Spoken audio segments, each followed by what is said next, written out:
Servir uns aos outros, cada um, conforme o dom que recebeu. Servir uns aos outros, cada um, conforme o dom que recebeu. Servir uns aos outros, cada um, conforme o dom que recebeu.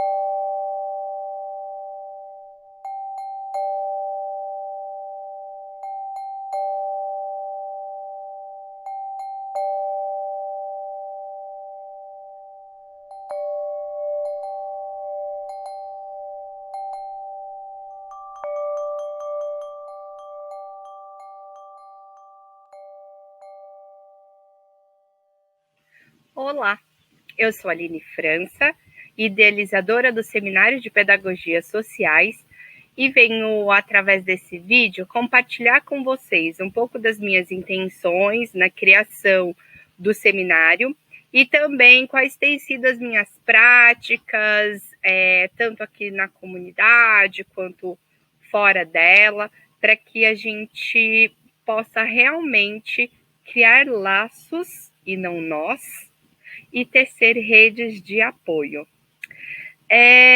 Primeiro eu queria dizer que a escolha desse texto no gerúndio, de fato, é para gerar movimento, porque os laços eles não são estabelecidos, eles podem ser atados, laçados e desenlaçados quando nós quisermos. Então, se você está numa situação que você está se sentindo no emaranhado, leva essa imagem, cultiva essa imagem dentro de você, que você pode pensar que talvez seja um laço e não um nó no qual você está envolvido. E você pode, desfazê-lo, tá certo? E por que tecendo, né? Porque é o movimento de estar sempre tecendo, trazendo alguém novo, você indo para alguém novo, né? Algo se relacionando em movimento, tá certo? Então, agradeço e fico feliz por você também fazer parte dessa rede que eu prezo tanto.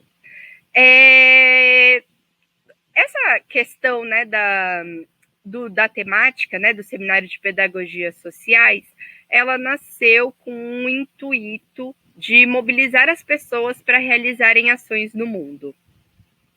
Porque, há algum tempo, conscientemente, eu, meu companheiro, né, a gente vem atuando na nossa vida, né, de casal, familiar, né, e comunitária, para que a gente possa não ser pessoas que só falam e reclamam do mundo, se incomodam com ele, mas as pessoas que, incomodadas com eles, atuam nele.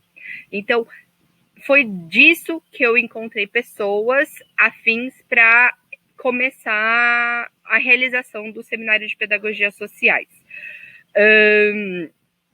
E esse ano eu tive a intenção de trazer muito mais pessoas que estão nessa minha rede e valorizá-las, principalmente pelos seus saberes e não pelo seu grau de popularidade, né? Então eu acho que isso é uma das coisas que a gente preza bastante e que isso é uma das características de atuar em rede, é você deixar conscientemente de viabilizar o produto e o serviço e as ações de outras pessoas que são desconectadas de você diretamente para contribuir, fazer uma troca justa, né, amorosa, afetiva com alguém que está perto de você, né? Para isso, então, tudo começa num trabalho de mudança de paradigmas, né? É esse o foco da Tribo Educação e também do Seminário de Pedagogias Sociais. Então, a gente propõe esse encontro para que as pessoas reflitam e percebam né? Então, pelo processo de consciência, eu quero estar neste seminário, né? Elas vejam pessoas que atuam realizando ações de transformação no mundo. Algumas ações elas são mais ativas, outras menos, mas isso não interfere no impacto. Por exemplo, nós temos diversos professores, né? E eles não constroem algo material no mundo, mas o que eles constroem na alma das pessoas é tão quão grandioso ou maior do que talvez alguém que de fato construa algo material no mundo. Então, a gente não trata com diferentes equivalências, tá? Então, essa mudança de paradigma, ela vai acontecer por duas formas, dentro da minha perspectiva, tá? E dos meus estudos também, de como eu atuo. Uma é pela consciência e segundo é pela imitação, tá? Esses dois, eles podem estar muito atrelados. Mas, por exemplo, na minha infância, eu não tive uma referência cultural e educacional do que eu desenvolvo hoje. Então, eu não estou desenvolvendo ou não estou sendo quem eu sou hoje, dado a um processo de imitação. Então, é um processo de consciência. Porém, esse processo de consciência me faz compreender que nós somos seres sociais. E sendo assim, aprendemos e atuamos e nos desenvolvemos tanto interiormente quanto socialmente, né? Inclusive na construção da sociedade pelo coletivo, né? E isso se dá também à imitação. Então, quando eu conscientemente quero mudar algo, eu não só leio, eu não só escuto, mas eu vou em busca de grupos e pessoas que eu possa imitar. Isso foi o que aconteceu quando eu senti o chamado de me tornar mãe. Então, eu passei a frequentar todos os tipos de grupos, de famílias que tinham uma prática da qual eu queria me apropriar, da qual eu queria aprender. Então, eu fui estar e conviver com essas famílias, né? Então, além dessa qualidade que a gente tem de aprender imitando, a gente tem também essa imitação vai tornar uma outra qualidade que é o hábito, né? Essa outra grande qualidade humana. E o hábito se dá como? Pela repetição, né? Essa repetição, ela precisa acontecer para que isso se torne um hábito, né? E aí não mais você faz aquilo conscientemente, você passa a agir com naturalidade, porque o hábito, segundo Steiner, que é a minha maior referência, né, hoje, que é com base na ciência espiritual antroposófica, você precisa passar por um ciclo lunar. Então, é um período de 28 dias para se estabelecer um processo de uma nova aprendizagem. Então, isso é algo importante também de você saber. Você pode usar isso como uma grande chave para o seu autodesenvolvimento. Então, você cria esse hábito. E esse hábito, para um adulto ou para uma criança, precisa também esse ato, né? Esse ato a ser imitado, que vai gerar um hábito, precisa ter uma natureza de veneração.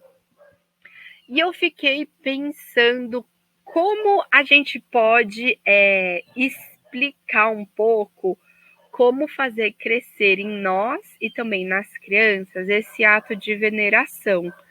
E eu acho que ele tem uma conexão com a gratidão.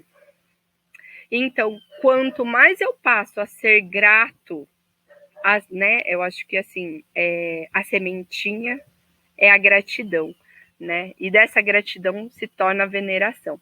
Então, quando eu sou grato ao que eu como, mas se eu como alimentos que não têm uma origem viva, como eu posso agradecer aquele elemento, né, que eu tô tornando meu, fazendo parte de mim, comungando com esse alimento? Então fica difícil, né? Então essa alimentação precisa também ser uma alimentação verdadeira, né? Então nesse ato de gratidão eu consigo comungar com, tomando como exemplo, né, a alimentação. Eu vou comungar com a semente, a terra, os elementos da natureza, quem plantou, né, quem colheu. E esse ato de venerar e entender que tudo está interligado, fora, no fato de eu comer um único alimento, eu também compreendo que eu estou nessa rede. E se eu quero mudar paradigmas, eu quero sair da realidade onde eu estou, eu preciso entender, então, que eu também estou tecendo uma rede, eu estou interconectado numa rede energética que não é a qual eu quero estar. Então, eu preciso também começar a me conectar a uma outra energia. E aí, esse processo, então, né, dessa veneração, né, que foi um hábito, que foi imitado, ele vai tornar possível eu imaginar. E o que é o imaginar? Pelo próprio fato da veneração, né? Quando eu estou venerando algo, quando eu tenho essa admiração profunda, eu consigo imaginar quais foram os muitos elementos, as muitas pessoas que foram necessárias para que aquilo chegasse até a mim, né? Seja um produto ou um serviço. Ah, mas um serviço é oferecido por uma única pessoa. Não. Mas aquele saber que ela está oferecendo para você veio de onde? Veio de quem? Veio como? Como que ela adquiriu isso? Então, por exemplo, tá me oferecendo uma massagem. Essa massagem é da onde, né? Quem estudou, quem desenvolveu, quem concebeu, por quantas pessoas, por quantas linhagens passaram esse serviço até chegar a mim. Então, eu consigo trabalhar nesse ato de venerar, eu trabalho também a minha imaginação. Mas qual é a importância dessa imaginação? É de que eu possa, então, tendo uma problemática, eu possa imaginar outras milhares de soluções possíveis. A imaginação me torna também, assim como a veneração, do meu ponto de vista, um ser resiliente. E quando nós falamos em mudar paradigmas, eu acho que a resiliência é uma base muito importante, porque não vai ser fácil. Não vai ser fácil, vai ser bastante desafiador, mas havendo resiliência, e eu sempre me pergunto, quer dizer, há muito tempo venho me perguntando como nasce a resiliência. E esses dias, né, estudando, pensando tanto sobre isso, eu também acho que a resiliência vem de um processo de gratidão. Tenho a semente na gratidão. Se eu estou numa situação ruim na vida e eu consigo agradecer, eu estou sendo resiliente. Se eu ensino que a criança, quando se machucou, doeu, ou ela está nervosa, e eu digo que tá tudo bem, né? Ela ficar nervosa, ela se machucar, ela chorar, ela sentir dor, mas que isso vai passar. E olha, foi porque ela correu que ela se machucou, porque ela estava tentando subir na árvore, ela estava tentando se superar. Então, olha que algo desafiador que ela estava tentando fazer para isso de ruim acontecer, né? Ela estava tentando ter um processo de superação, né? Então, conceber esse processo de gratidão, eu acho que também é uma semente para essa imaginação. Então, eu trouxe essa introdução desses pilares, né? Porque esses pilares da qualidade humana, porque eu compreendo que são esses os processos que a gente precisa, essas qualidades também que a gente precisa ter para mudar paradigmas, que são imitação, hábitos, né? Criação de hábitos, veneração e imaginação. E aí, eu trago hoje que, como nós, partindo da minha perspectiva, né? Eu não tive referências para imitar, né? Nos meus primeiros ciclos de vida, né? De 0 a 21 anos, né? 0 a 18 anos, foi quando eu saí, né, da casa dos meus pais, né? Eu não tive as práticas que eu conheço hoje, ou as que eu tenho hoje, né? E isso não é nenhum tipo de crítica ou de julgamento, tá? É só uma apresentação, uma exposição. Eu também, com isso, não conservei os melhores hábitos, né? Alguns hábitos que hoje eu acho fundamentais de ter. Não tenho ainda todos os hábitos que eu gostaria também. Isso é muito importante de deixar claro. Então, você vai selecionando por onde você consegue começar e por onde você dá conta. Então, não pense que, por exemplo, vai ser na questão do meu lixo, da minha compra, dos produtos que eu uso, da roupa que eu visto, da minha alimentação. Não. Não dá para querer começar várias coisas ao mesmo tempo. Então, você precisa escolher por uma. E aí, então, quando você toma essa consciência do que você quer imitar, você então vai em busca de pessoas, de referências, né? De fazer parte ou construir essa rede de apoio. Essa rede de apoio não necessariamente precisa ser por uma questão de troca, escambo, né?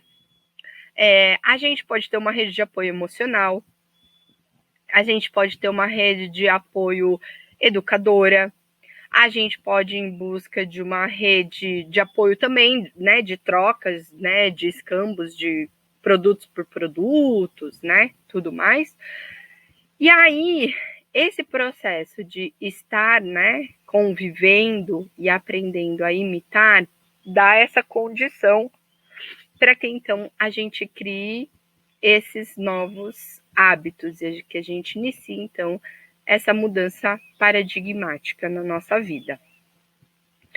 E aí, nos momentos que tudo parece que está ruindo e que não está dando certo, se você tiver a veneração em você, você olhar para o seu entorno e você perceber onde você está, o que você conquistou, o quanto que você já evoluiu, né? E nesse momento a gente já não fala mais de conquistas, né, materiais exteriores, mas que pessoa você está se tornando? Qual é o caminho que você está trilhando? E isso vai fazendo sentido. E você pode daí imaginar as saídas. Então, nós iniciamos aqui esse espaço que vocês estão vendo, aqui é minha casa também, mas é a nossa comunidade, a Ânima, comunidade de aprendizagem, que se iniciou em 2015, nós mudamos para cá, com a intenção de ser um espaço de mudanças de paradigmas, um espaço permacultural, assim sendo. As pessoas ainda têm a tendência de achar que a permacultura também é algo material, assim como apenas, né?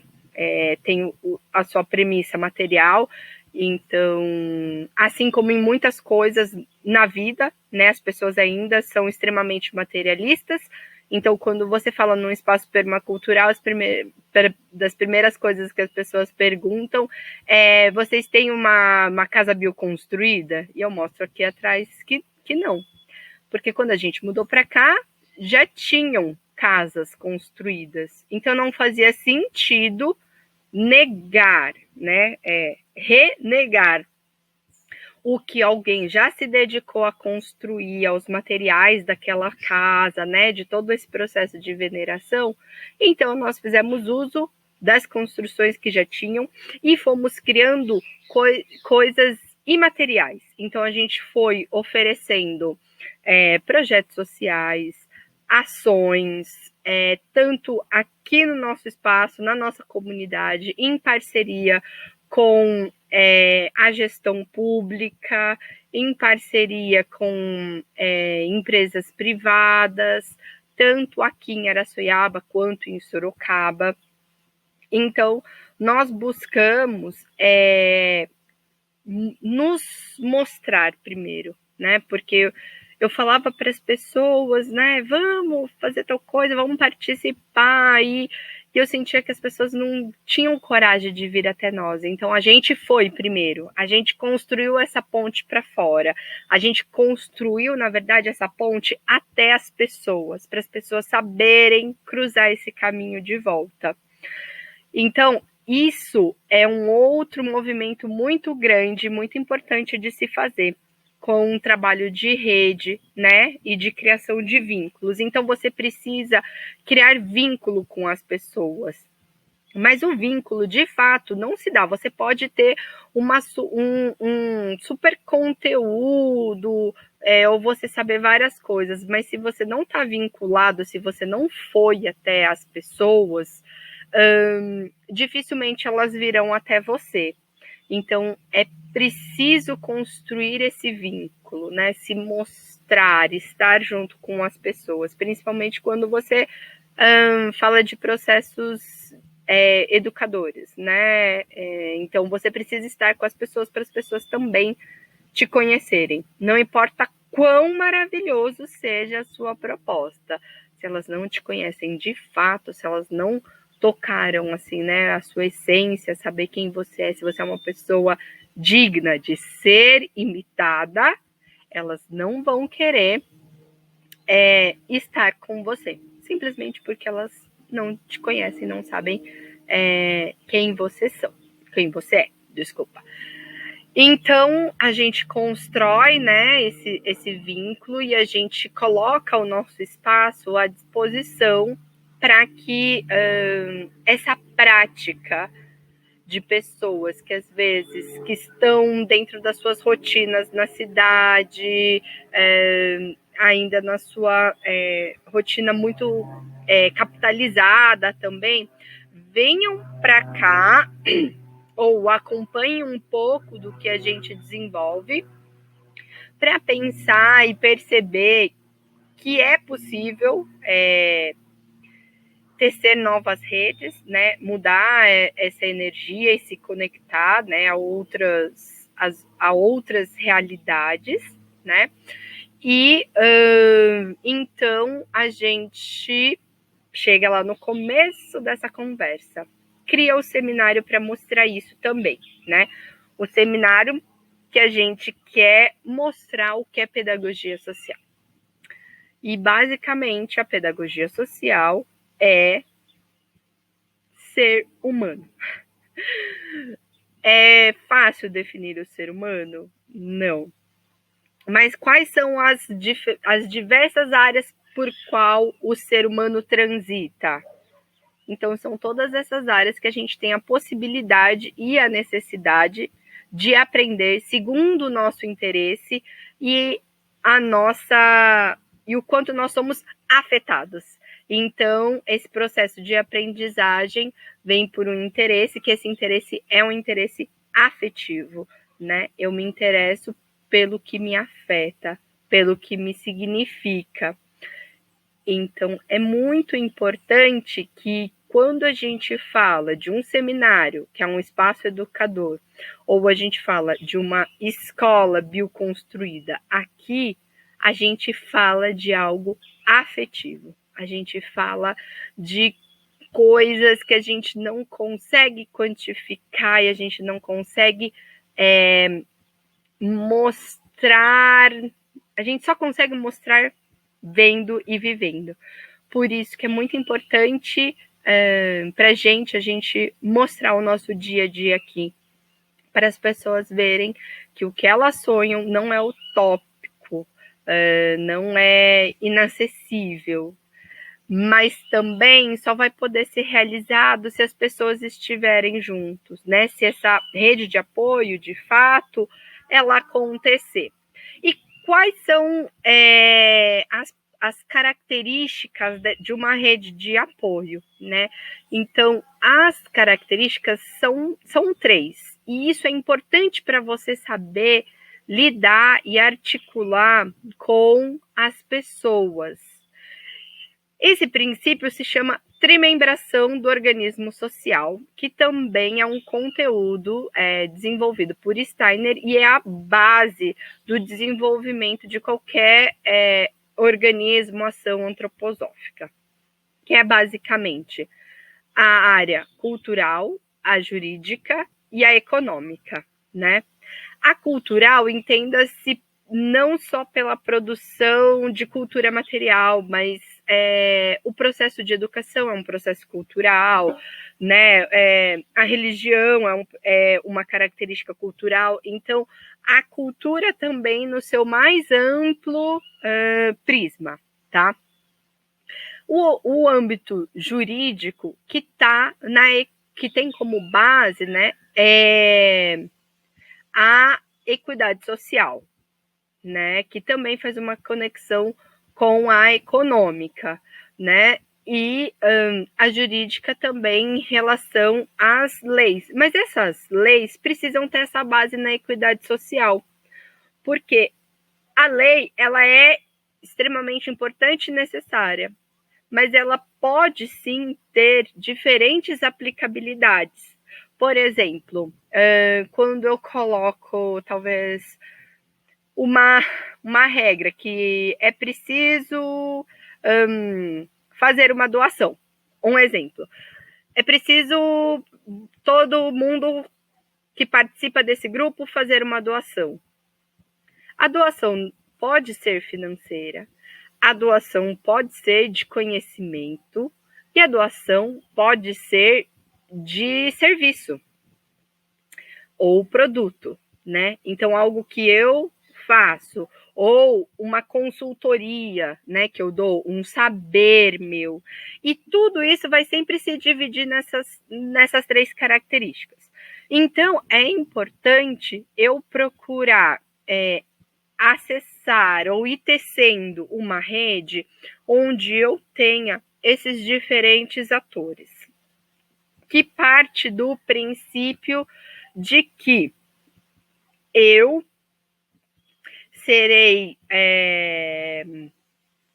mais beneficiado, mais abundante, mais rico, terei mais qualidade de vida, quanto menos eu depender do que eu produzo, porque eu sou uma pessoa e, sendo assim, eu posso produzir muito pouco comparado a se eu tiver 5 pessoas bem relacionadas comigo, 10 pessoas, 20, 50, 100 pessoas. Então, o que eu posso receber de retorno e fazer essa troca, e aí eu posso focar em ser muito bom em fazer uma coisa, seja, né, nessa questão de conteúdo, nessa questão de serviço, de produto, ou até mesmo de dinheiro, e eu ofereço uma coisa, mas se eu oferecer uma coisa para 10 pessoas, eu vou receber 10 coisas diferentes. Olha que incrível isso, né?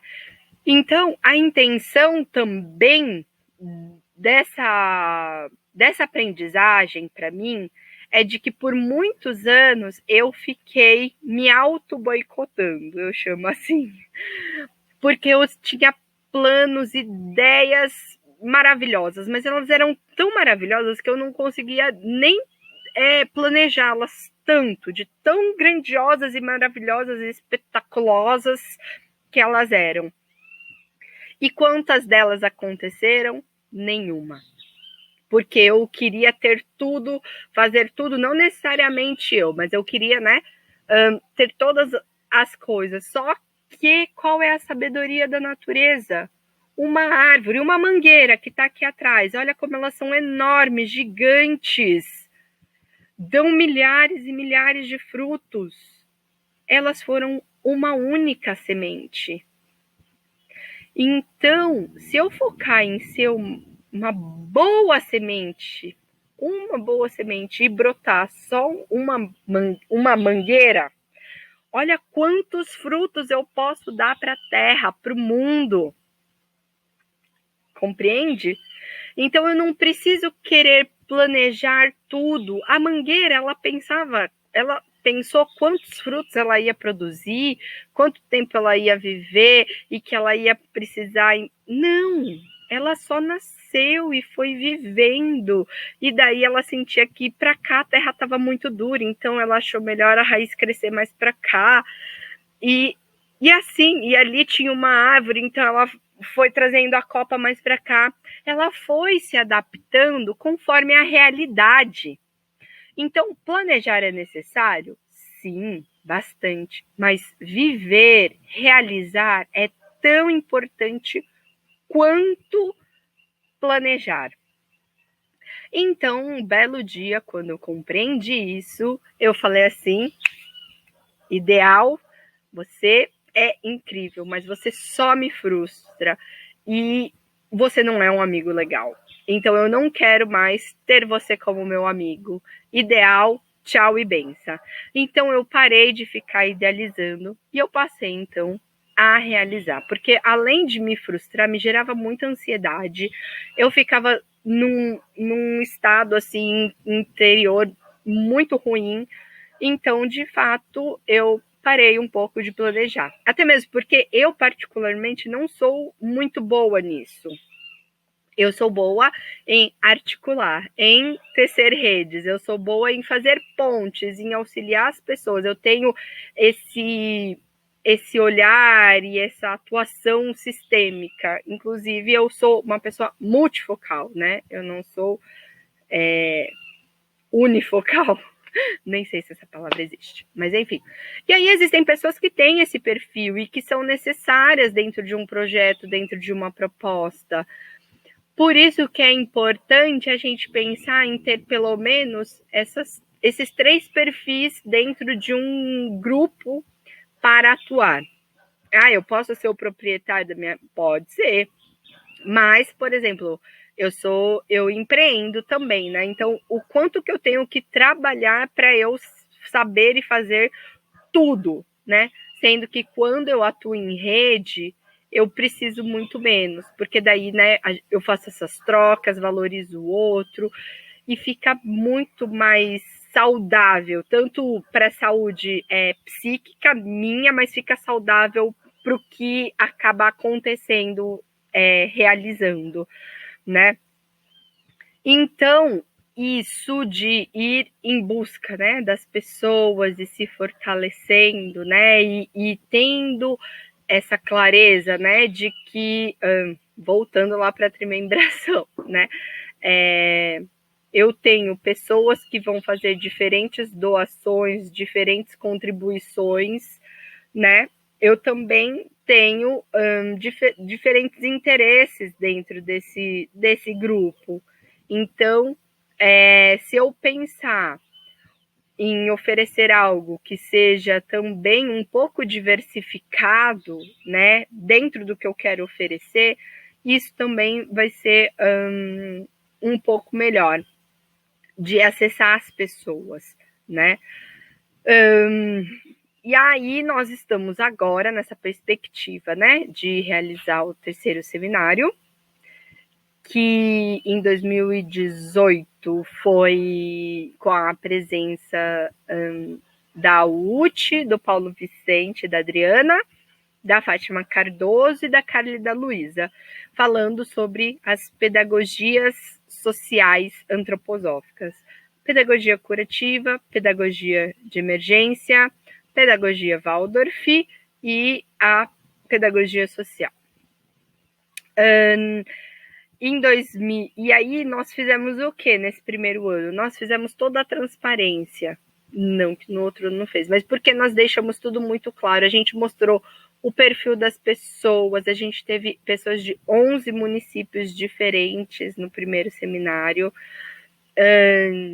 para que esse seminário ele possa ser replicado, né? Então, ele tem uma organização, né, assim, simples. E aí eu me coloquei à disposição de disseminar essa prática em outros lugares. Então, eu também me coloco à disposição aqui. Se você quer realizar um seminário de pedagogia social também na sua região, no seu espaço, a gente pode realizar isso junto, tá certo?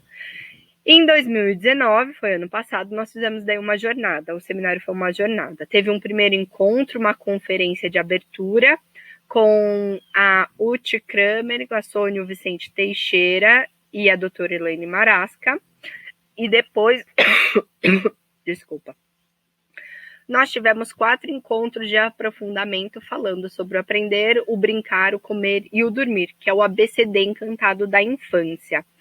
Então, foi um convite para falar do desenvolvimento típico e atípico das crianças e todo o processo que é necessário do adulto fazer de autoeducação para que possa proporcionar esse desenvolvimento, né, saudável para as crianças. E esse ano estamos falando de redes, né? Como então fortalecer, criar, valorizar, ampliar. E essa rede, ela precisa ter um apoio central, né? E o apoio central foi a bioconstrução dessa escola. Desde que eu sou pequena, eu sonho em ser professora. Mas eu sempre estudei em escolas tradicionais e sempre fui muito avessa a isso, a esse processo educacional. Eu sentia de fato as dores do mundo, eu não era aquela aluna ridicularizada, bem popularmente falando, eu não era essa aluna, mas eu sentia as dores daqueles que eram tratados de qualquer maneira desigual, seja pelos colegas, pelos professores, pela direção. Eu não gostava disso. Então, eu queria criar e eu olhava para as crianças que moravam no fundo de casa e que tinham um cortiço, literalmente, e eu montei uma sala de aula no meu quintal para ajudar e brincar com essas crianças, porque a gente era igual, a gente era criança, a gente podia tudo junto. Então, isso foi cultivando em mim. Eu não fui vendo ao longo do processo de chegar na minha escolha profissional, eu não encontrei a possibilidade da educação, de uma educação não tradicional. Então, eu não conseguia pensar que eu iria ficar 4 anos numa faculdade para aprender aquilo que eu já estava uma vida inteira sabendo que era péssimo.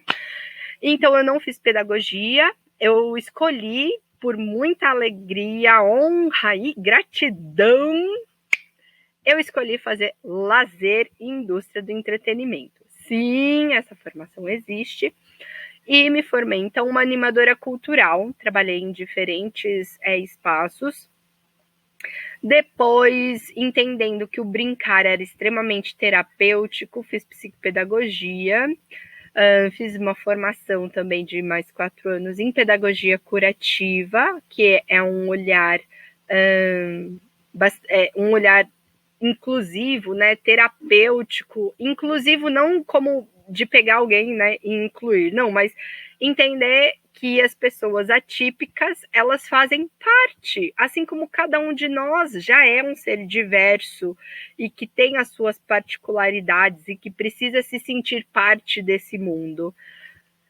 Então, fiz a pedagogia curativa e aí fugi até que cheguei à formação, a complementação acadêmica que se chama Pedagogia para a Liberdade. E fiz pedagogia para, então, realizar essa escola.